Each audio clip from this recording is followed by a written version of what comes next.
भारत में सर्वोच्च न्यायालय के बयान के बाद में एक लोगों का आक्रोश निकल के आया, जिसमें से एक पार्टी का निर्माण हुआ। हालांकि वो पार्टी का निर्माण एक डिजिटल मीडिया पे ही था, लेकिन मिलियंस ऑफ फॉलोअर उसके हुए। और वो पार्टी आज के डेट में अगर देखा जाए तो 6 जून को लोगों को आह्वान कर रही है कि हमारे साथ दिल्ली में जंतर मंतर पे जुड़िए, और शिक्षा विभाग में जो शिक्षा मंत्री के पद पे बैठे हुए धर्मेंद्र प्रधान हैं, उनका इस्तीफा लेना है। तो इस बारे में सर आपका क्या बयान है, आप क्या कहना चाहेंगे? सर, जो मुझे समझ आ रहा है इस पार्टी के बारे में, सबसे पहले तो इस पार्टी के जो फाउंडर हैं, उनकी बात की जाए तो वो हमारे अभी वर्तमान देश में नहीं है, ये सबको पता है। और उनके बैकग्राउंड पे जाया जाए तो वो एक पिछली किसी पार्टी के आपके जो है सपोर्टर थे, और उसमें काम भी उन्होंने किया था। वर्तमान में वो अपनी उच्च शिक्षा के लिए अमेरिका में पढ़ाई कर रहे हैं। अच्छा, उन्होंने ये पार्टी जो है एक सोशल मीडिया पे इंस्टाग्राम से इसको शुरुआत किया, जहाँ पे हमारे देश से लोगों ने जो है उसको सब्सक्राइब किया, फॉलो किया। उसमें भी कुछ सवालें उसमें देखने को मिला कि वो जो फॉलोअर्स हैं, जब देखा गया तो बहुत सारे ऐसे फॉलोअर्स हैं जो कुछ दूसरे कंट्री के भी जुड़े हुए हैं, जो हमारे विचारों से जो है अलग देखे गए। मैं न्यूज़ में हमने देखा कि कुछ जो है गल्फ़ के हैं, पाकिस्तान से हैं, मुस्लिम लोग ज़्यादा उसके जो है आपके सपोर्टर देखने को मिले, अलग अलग देशों के। मतलब मुद्दा हमारे देश का है, पार्टी हमारे देश के लिए बन रही है, और सपोर्टर्स दूसरे देशों के उसको फॉलो कर रहे हैं, पहला। उसके बाद जो है हमने ये देखा कि ये पार्टी बनी, वो बहुत तेज़ी से ये आपका सोशल मीडिया पे बढ़ने के बाद एक इनका बयान आया अभी कि जो कुछ पेपर लीक हुए हमारे देश में, जैसे सबसे बड़ा एग्ज़ाम नीट का अभी हुआ, तो नीट वाले में क्या रहा कि आपका पेपर पहले ही लीक हो गया। उसके 125 क्वेश्चन के 125 क्वेश्चन पेपर होने से पहले आ गया था, जिससे जो है आपका वो पेपर को कैंसिल करना पड़ा। और उसके बाद अभी सीबीएसई का एक एग्ज़ाम हुआ। उस सीबीएसई का 12वीं के एग्ज़ाम का जो पेपर हुआ, उस पेपर में ये हुआ कि इस बार क्या किया गया था, पारंपरिक जो पहले से चेकिंग कॉपी हुआ करती थी बच्चों का, उस कॉपी को जो है इस बार अलग तरीके से चेक किया गया, जिसको आपका डिजिटल रूप से आप कह सकते हैं। पहले कॉपी पेन जो है टीचर चेक करता था, ये जो है आपकी कॉपियाँ, जिसमें भाई 12वीं का बच्चा जो पेपर देता था, तो उस पेपर को जो है एक टीचर को दिया जाता था कि आपको चेक करना है, तो एक जगह बैठा दिया जाता है एक स्कूल में या एक जगह पे, और वहाँ पे चेक होता था। अब वो कॉपी चेक हुई है इस बार वेंडर के थ्रू। इस बार क्या किया गया, डिजिटलाइज करने के लिए और पारदर्शी करने के लिए सीबीएसई के 12वीं के पेपर को अपलोड किया गया एक वेबसाइट पे। एक वेबसाइट बनाई गई, वहाँ पे अपलोड किया गया, और अपलोड करने के बाद सबको उसी वेबसाइट पे क्या करना था, आपका डिजिटल तौर पे टीचर को कॉपी चेक करनी थी। हुआ क्या कि जब रिज़ल्ट आया है तो बच्चों ने इवैल्यूएशन के लिए अपना क्या किया, फिर से सीबीएसई को मैसेज किया कि भैया हमें हमारी कॉपी को चेक करना है, क्योंकि नंबर मेरे हिसाब से नहीं आया है। जब कॉपी चेक करने की बात आई तो बच्चों ने जब चेक करना शुरू किया तो उनके कॉपी में उनका जो लिखा हुआ लिखावट है वो मिल रही है। अर्थात कहने का मतलब ये है कि रोल नंबर उनका, नाम उनका, और अंदर की कॉपी किसी दूसरे की। दूसरा, उस वेंडर के द्वारा जो आपका जो वो वेबसाइट पे डाला गया, स्कैन किया गया है, तो स्कैन ऐसे किया गया कि वो पढ़ने तक नहीं आ रहा है। पेपर जो चेक किया गया है कॉपी, उस कॉपी में कई क्वेश्चनों को जो है आपका चेक ही नहीं किया गया। तो इस प्रकार की जो है आपकी अव्यवस्था देखने को मिली सीबीएसई बोर्ड में। तो उसके बाद क्या किए कि पूरे के पूरे सीबीएसई वाले बच्चों ने अपनी सारे लोग क्या किए, इवैल्यूएशन के लिए डाल दिया। अब पूरा क्रैश हो गया सीबीएसई का वेबसाइट ही कि भैया अब वो सारे लोग डाल दे कि भाई सबके साथ ऐसे ही हो सकता है।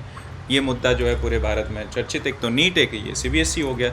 इधर उत्तर प्रदेश में सर आपका लेखपाल का एग्ज़ाम हुआ, और लेखपाल के परीक्षा में यही बात हुई कि वहाँ पे जो है कई सेंटरों पे पेपर को क्या किया गया, आपका बच्चों को 12 बजे तक एग्ज़ाम है, और बच्चों को जो है छोड़ा गया है 2 बजे। तो 2-2 बजे तक बच्चा सेंटर के अंदर क्या कर रहा था, और उसके बाद कई सारे वीडियोज़, कई सारी मीडिया सेंटर पे पहुँच के आपका जो है ये दिखाया कि यहाँ नकल हो रहा है या यहाँ अव्यवस्था हुई है।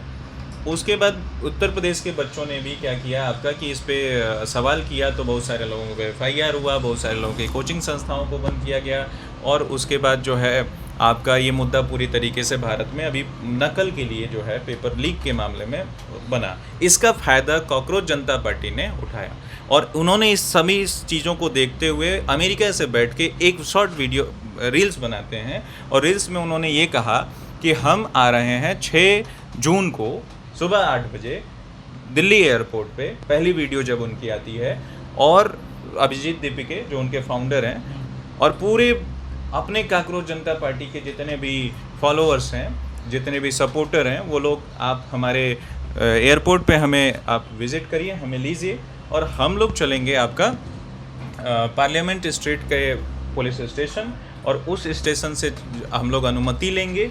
और एक ही उनका मुद्दा था कि धर्मेंद्र प्रधान जो एजुकेशन मिनिस्टर हैं उनका हमें इस्तीफ़ा चाहिए। सवाल यहाँ पे ये है कि इस्तीफ़ा जो आप मांग रहे हैं एजुकेशन मिनिस्टर का, क्या उससे व्यवस्था बदल जाएगी? क्या दूसरे एजुकेशन मिनिस्टर आ जाएंगे तो क्या ये सिस्टम सुधर जाएगा? दूसरा सवाल ये है कि जो आप 6 तारीख को आ रहे हैं तो आपने वहाँ पे जो बुलाया, सबको आह्वान किया, यदि जनसंख्या ज़्यादा हो गई तो उसको कैसे सिक्योरिटी के हिसाब से हैंडल किया जाएगा, उसकी जिम्मेदारी कौन लेगा? और इस पूरे के पूरे आह्वान में छात्र जो है आपका इन्वॉल्व होगा, तो छात्रों के भविष्य का क्या होगा? 6 जून को अनुमति आपका नहीं मिलता है तो क्या होगा? इस पे जो है हम लोग अभी सर ये पूरा मुद्दा जो था वो मैं बताना चाह रहा था। अब आप लोगों के विचार कि सर जो आएंगे ये 6 जून को, कल ही 6 जून है, सुबह ये आते हैं, तो इन्होंने एक और बात बोल दी है, अब 2 दिन बाद बोली है कि कल आप लोग, अब पहली वीडियो में बोला था कि आपको आना है एयरपोर्ट, अब बोल रहे नहीं एयरपोर्ट नहीं आना है। और 2 दिन से जब लोगों ने कहा कि आपने जो ये आह्वान किया है ये गलत आह्वान किया, आपको एयरपोर्ट पे नहीं बुलाना चाहिए, तब आप ही कह रहे थे नहीं नहीं सब ठीक है, और जो इनके सपोर्टर हैं वो भी कह रहे थे नहीं नहीं ठीक है ऐसे होना चाहिए। फिर आज आप कह रहे हैं कि आपको एयरपोर्ट पे नहीं आना है। तो अब आप कहाँ पहुँचिए? जंतर मंतर। तो जंतर मंतर पे एक बच्चा जो 12वीं पास है, जो ग्रेजुएशन पास है, वो आज भी जाएगा बिना अनुमति के, तो उसके साथ क्या होने वाला है? ये सर अगर मैं कहूँ तो जो आपने कमियां बताई, चाहे वो उत्तर प्रदेश में हुआ, चाहे वो सीबीएसई को लेकर के हुआ, चाहे वो नीट एग्जाम को लेकर हुआ, ये दरअसल ये तो हमारी भी समस्या है ना। इस समस्या के लिए हम सब ने आवाज़ उठाई, पूरे टीचर कम्युनिटी ने इसके लिए आवाज़ उठाई और छात्रों ने भी इसके लिए आवाज़ उठाई। अगर मैं गलत नहीं तो 11-12 में अन्ना आंदोलन हुआ था। हाँ। तो जब वो आंदोलन हो रहा था तो उनके पास एक रोड मैप था। हाँ। कि हमारी ये मांगे हैं, और रोड मैप के साथ साथ कुछ सजेशंस भी थे कि हमारे ये सजेशंस है जिनका इम्प्लीमेंट होना चाहिए। इससे क्या होगा? देश में एक सामाजिक, आर्थिक और राजनीतिक सुधार होगा। लेकिन आप ये जो सीजेपी जिसकी आप बात कर रहे हो सर, क्योंकि कोई एक डिजिटल मीडिया की जो है केवल पार्टी है, इनके पास ना तो कोई रोड मैप है। इनकी केवल एक मांग है कि हमारे जो एजुकेशन मिनिस्टर हैं इनका इस्तीफा होना चाहिए। बट इसके बाद क्या आपके पास रोड मैप क्या है? क्या आपके पास रियलिटी में कुछ सरकार के लिए सजेशंस हैं? अगर वो हैं तो दीजिए। हम सब, चाहे शिक्षक कम्युनिटी हो चाहे छात्र हो, आपके साथ कंधे से कंधा मिलाकर चलेंगे। उस देश ने देखा भी है कि सरकार के विरोध में, उनकी नीतियों के विरोध में अन्ना आंदोलन के साथ जन समुदाय कैसे जुड़ा था, इनके साथ भी जुड़ सकता था। लेकिन आने से पहले आपके पास ना तो कोई रोड मैप है, ना तो आपके पास कोई सजेशंस है। आप बच्चों को बुला रहे हो, जिन बच्चों पे अभी सर ने उस तरफ सबका ध्यान केंद्रित कराया कि जो बच्चे आपके साथ जाएंगे उन पर एफआईआर होगा तो उनके भविष्य का क्या होगा, या फिर उनका अगर कोर्ट में भी अगर निर्णय जाता है तो उन बच्चों की तरफ से लड़ेगा कौन, उन बच्चों को देखेगा कौन, इसकी गारंटी कौन लेगा? और आप एजुकेशन मिनिस्टर का इस्तीफा लेने के बाद आप सरकार से क्या मांग करते हो? अभी मैंने कुछ वीडियो देखा जहाँ पे सर एक पॉलिटिकल टिप्पणियाँ हो रही हैं, एक कास्ट को लेकर टिप्पणियाँ हो रही हैं। तो अगर आपके रियल में, आपके सच में ये इशू हैं, आपके मुद्दे ये हैं कि जो अनियमितताएँ हैं परीक्षाओं में, जो कि हमारे भी मुद्दे हैं, गलत क्वेश्चन के नाम पे धनुगाही करना, पेपर लीक होना, ये सारी समस्याएं हमारी भी, हम इसके साथ हैं। लेकिन इन सब में जातिगत टिप्पणी का स्थान क्या था? आपका उद्देश्य क्या है और किस तरीके से करोगे? अगर और रियल में अगर आपको आंदोलन ही करना था तो आपने इसकी अनुमति पहले क्यों ली?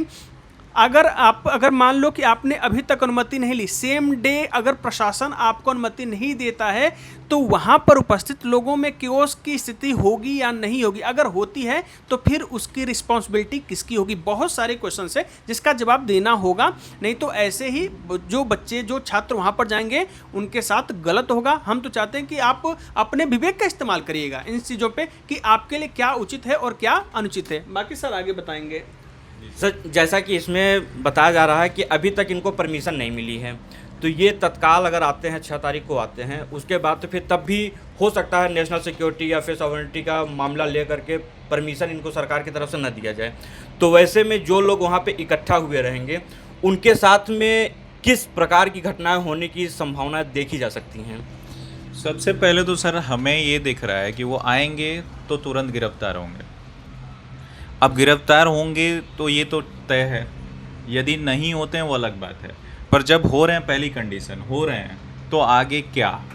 आगे का कोई प्लानिंग अभी इन्होंने नहीं दिया है कि भाई आगे जो है मैं गिरफ्तार हो गया तो जो लोग देश से कहीं कहीं से आ रहे हैं, कोई तमिलनाडु से आ रहा है, कोई यूपी से आ रहा है, कोई बिहार से आ रहा है, तो उनको आगे करना क्या है? तो इन्होंने अभी एक जो है सर बता रहे थे कि इन्होंने अभी क्या किया, एक आपका कॉन्फ्रेंस किया। कम से कम वहाँ तो क्लियरिटी बतानी चाहिए थी कि सर आएंगे, और वो लोग खुद भी कह रहे हैं कि अभिजीत दीपिके जी वो कह रहे हैं कि उनको गिरफ्तार किया जा सकता है, तो गिरफ्तार कर लिया जाएगा। और सवाल यही है कि क्यों नहीं किया जाएगा? ये भी तो हो सकता है कि उन्होंने आह्वान किया इतने लोगों का, बिना अनुमति के किया, 99% गिरफ्तार होंगे कि भाई आप जाएंगे, अव्यवस्था होगी, कौन संभालेगा उसको? तो गिरफ्तार तो होना है। तो नेक्स्ट कौन उस आंदोलन को आपका जो है आगे बढ़ाएगा? क्या वो आंदोलन? अब दूसरी बात, अनुमति की जो प्रक्रिया होती है वो ये होता है, कभी भी किसी को शांतिपूर्ण आंदोलन करना ही है, एक आंदोलन तो शांतिपूर्ण ही होता है, आंदोलन करने के लिए अनुमति लेनी होती है। अनुमति जब थाने पे आप जाते हैं तो ऐसे आपने दिया एप्लीकेशन और ऐसे उधर से मोहर लगा के नहीं मिल जाता है। अनुमति में आपके उनके सवाल होते हैं, कितने लोगों का आपका आंदोलन रहेगा, कितनी संख्या यहाँ पे रहेगी, उस संख्या को किस तरीके से आप मैनेज करेंगे, और इसके साथ उनके दिन रात होगी, लगातार होगी, तो उसके लिए व्यवस्था क्या है, पुलिस भी तैयार है कि नहीं तैयार है, उन सारी चीज़ों को देखने के बाद तब पुलिस जो है आपकी अनुमति देती है। जंतर मंतर वैसे तो एक क्या है आपका धरना स्थल है, लेकिन जंतर मंतर का इतना बड़ा एरिया नहीं है। जिस हिसाब से आह्वान किया गया है, जिस हिसाब से इनके फॉलोअर्स हैं, जिस हिसाब से यदि ये युवा की बात कर रहे हैं, और जिस हिसाब से ये कांड हुआ है अभी देश में, जो पेपर लीक का मामला मुद्दा है, इस हिसाब से तो मुझे जो लगता है कि वहाँ पे लाखों से अधिक लोग इकट्ठा हो सकते हैं, और जो कि जंतर मंतर नहीं संभाल पाए, फिर लोग कहाँ आएंगे? और रोड पे आएंगे। रोड पे आएंगे तो अव्यवस्था होगी। तो क्या चाहते हैं कि ये देश जो है नेपाल जैसी कंडीशन बने या दूसरे जैसा? तो वो तो उचित अभी है नहीं। हमें क्या करना चाहिए? सुधार करना है। और हमारा आप ही कह रहे हैं कभी नहीं उचित है कभी उचित नहीं है। और लोकतांत्रिक देश आप ही कह रहे हैं, संविधान आप ही कह रहे हैं, तो हमारा संविधान ये इजाज़त नहीं देता है। और सर दूसरी बात अगर देखी जाए तो ये जो सीजीपी का निर्माण हुआ है सुप्रीम कोर्ट के एक बयान के बाद से हुआ है, उसके बाद तो फिर इसमें फॉलोअर्स की संख्या बढ़ती चली गई। उसके बाद तो फिर नीट का एग्ज़ाम का मामला आया है, फिर सीबीएसई का मामला आया है। तो इसमें जो फॉलोअर इनके डिजिटल प्लेटफॉर्म पे दिखाया जा रहा है, तो क्या ज़रूरी है कि सब के सब स्टूडेंट हैं और सब के सब आएंगे ही आएंगे? कहीं ना कहीं इसको एक राजनीतिक ढांचा दिया जा रहा है, क्योंकि सब अगर स्टूडेंट होते 20 लाख 22 लाख जो इनके फॉलोअर हैं, तो नीट के एग्ज़ाम के बाद में इस पार्टी का गठन होता, तब सब लोग जुड़ते। सुप्रीम कोर्ट के बयान के बाद में सब लोग जुड़े हैं, धीरे धीरे संख्या बढ़ी। तो हो सकता है इसमें सब अव्यवस्थाएँ डालने के लिए ही सब जुड़े हुए हों कि हाँ हम एक नया मंच लेके आ रहे हैं, इसमें सब लोग जुड़ेंगे और कहीं न कहीं किसी एक सत्तारूढ़ पार्टी के खिलाफ हम आवाज़ अपना बुलंद करेंगे। और एक मुद्दा ले लेते हैं, क्योंकि प्रेजेंट टाइम में अगर सबसे बर्निंग टॉपिक देखा जाए तो युवा ही हैं, युवा हैं, शिक्षा है, बेरोज़गारी है। तो पहले हम शिक्षा और बेरोज़गारी को लेते हैं, उसके बाद फिर धीरे धीरे अपनी बात को ले चलेंगे। तो क्या कहते हैं सर आप? सीधा यही है कि सर ये राजनीतिक पार्टी है, और जो मुद्दा ली है, हमारा जो मुद्दा था इस डिस्कशन का, बस इतना सा था कि जो युवा है उसको बरगलाया ना जा सके, उन तक ये मैसेज पहुंचाया जाए कि देखिए वो पार्टी है और वो राजनीतिक पार्टी है, और उसी हिसाब से उसका मंशा भी सीधा क्लियर है कि वो एजुकेशन मिनिस्टर का इस्तीफा चाहते हैं। उसके आगे क्या करना है उनको नहीं आइडिया, उनको कोई आइडिया नहीं है। जबकि अब हम डिस्कशन कर लें एक बात कि चलिए ये सब हो गया, अभी जैसे हमें करना हो तो हम क्या करेंगे? Yes, तो sir. हमारे हिसाब से सर सवाल सुप्रीम कोर्ट ने ही ये किया है। अभी हम लोग कल जब देख रहे थे हाँ. कि सुप्रीम कोर्ट ने कहा नीट के मामले में, एनटीए के मामले में, कि एनटीए जो है यूपीएससी जैसा क्यों नहीं हो सकती। यूपीएससी आपका नकल विहीन है। एक बार 1991 में ऐसा हुआ, पेपर लीक के जो है पहले ही प्रिंटिंग प्रेस से हुआ और तुरंत जो है उसको आपका 1991 में उसको कैंसिल किया गया और दोबारा बढ़िया से सुचारू रूप से एग्ज़ाम करा के कंप्लीट कराया गया। उसके बाद से अब तक यूपीएससी की संस्था, मैं कह रहा हूँ बस आईएएस वाला एग्ज़ाम नहीं, सीएससी वाला, एनडीए का भी एग्ज़ाम होता है, सीडीएस का भी एग्ज़ाम होता है, सीएपीएफ कहीं नकल नहीं हो पाता उसके। तो उस जैसा क्यों नहीं बाकी संस्थाएं बाकी एग्ज़ाम हो पाते हैं। इसका जो मेरा उत्तर है उसमें कि सरकार की प्रायोरिटी नहीं है एजुकेशन। तो हमारी मांग है कि सरकार उन्हीं धर्मेंद्र प्रधान जी से या कोई भी मिनिस्टर है जो एजुकेशन मिनिस्टर है उनसे ये मांग होनी चाहिए, ये हमारे काकरोच जनता पार्टी के लिए, क्योंकि हम उतने बड़े तो लीडर हैं नहीं हम उनके सपोर्ट, इतने बड़े हमारे पीछे लोग हैं, पर उनके लिए सजेशन है कि आप अच्छे, आपके पीछे लोग हैं, आप ये मांग रखिए कि यूपीएससी जैसा ही एक संस्था बना दीजिए जो पूरे भारत का एग्ज़ाम लेगा और प्रायोरिटी रखिए सरकार की हमें एजुकेशन पे काम करना है। तो ये नकल चीज़ें अपने आप रुक जाएंगी। नहीं सर, कहीं न कहीं जब एनटीए का निर्माण किया गया था 2017-18 के आसपास हुआ था, तो उसमें सरकार ने यही बताया था कि ये सभी एग्ज़ाम को कराएगी, कंडक्ट कराएगी यूपीएससी जैसी एक संस्था के तौर पे। अब ज़रूरत है एनटीए को एक संवैधानिक दर्जा दिया जाए। हाँ। जब तक एनटीए के पास में एक संवैधानिक दर्जा नहीं रहेगा तब तक उसकी जवाबदेहिता तय नहीं होगी। वही बात मैं कह रहा था कि यूपीएससी आर्टिकल 315 के तहत आपका संविधान में दर्जित है कि भाई ये एक संवैधानिक संस्था है, उसके जितने भी अधिकारी हैं वो सरकारी कर्मचारी हैं, उसका जो पेपर भी बनता है वो भी सरकारी आपके जो है प्रोफेसर्स बनाते हैं, पेपर जो बनाते हैं वो सरकारी प्रोफेसर्स बनाते हैं, वो भी एक पारदर्शी है, उसमें बहुत सारी चीज़ें हैं उस पर। उससे पहले जो ये प्रिंटिंग होता है, प्रिंटिंग प्रेस भी भारत सरकार का है, मतलब उस यूपीएससी का है, यूपीएससी का है, कर्मचारी भी यूपीएससी के, कॉपी चेक करने वाले भी यूपीएससी के, प्रोफेसर सरकारी नौकरी वाले, सब सरकारी नौकरी वाले हैं। लेकिन वही एनटीए की बात करें तो एनटीए में आपने देखा कि एनटीए जब एसएससी का पेपर करा या किसी और एग्ज़ाम का पेपर करा रही है तो वो वेंडर्स ला रही है बाहरी। प्रिंटिंग प्रेस किसकी है? प्राइवेट है। पेपर बनाने वाला कौन है? प्राइवेट टीचर सब है, थर्ड पार्टी है, थर्ड पार्टी। पूरी के पूरी मामला किस पे चला जा रहा है? थर्ड पार्टी पे। यहाँ सरकारी कर्मचारी कोई नहीं है। यूपीएससी में यदि पेपर लीक होगा तो जवाबदेहिता भारत सरकार की नहीं होगी, जवाबदेहिता जो है उस चेयरमैन की है। मतलब हम भारत सरकार की ही होगी पर हम मोदी को नहीं कह पाएंगे। पहले हम किसको कहेंगे? यूपीएससी के चेयरमैन को तुरंत इस्तीफा। पेपर का जो यदि एक क्वेश्चन भी लीक हो रहा है तो उस जो सरकारी कर्मचारी है उसको डर है कि मेरा नौकरी चला जाएगा। लेकिन ये वेंडर वाला जो है, जो प्राइवेट वाला है, उसकी नौकरी नहीं जाएगी, उसको क्या किया जाएगा? ब्लैक लिस्ट कर दिया जाएगा। और ऐसा हुआ भी है। व्यापम घोटाला हुआ एमपी में। व्यापम घोटाला क्या? पेपर वहाँ पे जो है लीक हो रहे थे तो उस व्यापम जो है आपका एक संस्था थी जो पेपर कराती थी एमपी के अंदर, तो वो व्यापम को क्या कर दिया गया? ब्लैक लिस्ट कर दिया गया। वही व्यापम दूसरे रूप में आके दूसरे जगह एग्ज़ाम करा रही है। व्यापम के ही लोग, ऐसा कहा जाता है कि जो अभी वर्तमान में एडुकेटी है, एडुकेटी जो आपकी एग्ज़ाम करा रही है एसएससी की, उसमें लोग हैं। वही संस्था दूसरे स्वरूप में आपकी आ चुकी है। तो वो उनको फिर डर किस चीज़ का? कि वो प्राइवेट कंपनी थी और वो प्राइवेट कंपनी दूसरी प्राइवेट कंपनी में क्या हो जा रही है? कन्वर्ट हो जा रही है। लोग वहीं हैं तो उनको तो फिर कोई दिक्कत ही नहीं है। तो वहाँ सरकारी नौकरी जैसा तो कुछ है नहीं कि इस्तीफा हो जाएगा, है ना। तो ये वाली डर हमें लानी पड़ेगी और उसके लिए हमें चाहिए कि एनटीए को या किसी भी एक संस्था को जो एग्ज़ाम ले रही है हमारे देश का, वो उत्तर प्रदेश पुलिस कांस्टेबल, एक कांस्टेबल तक का हो या एक सबसे नीचे की नौकरी हो, उसको भी जैसे कि यूपीएससी के आईएएस के लिए हम प्रायोरिटी दे रहे हैं, वैसे ही एक उस नीचे वाले कर्मचारी के लिए जो नियुक्ति की जा रही है, जो एग्ज़ाम कराया जा रहा है, उसको भी प्रायोरिटी दिया जाए और संवैधानिक दर्जा दिया जाए। सबसे बड़ा मुद्दा ये काकरोच जनता पार्टी का होना चाहिए। तो काकरोच जनता पार्टी के लिए सबसे बड़ा सजेशन है, शायद ही कोई इनको सजेस्ट किया हो या फिर सजेस्ट किए ही होंगे तो उस मामले को दबा के बैठे होंगे कि जब मामला बड़ा होगा तो हम बताएंगे।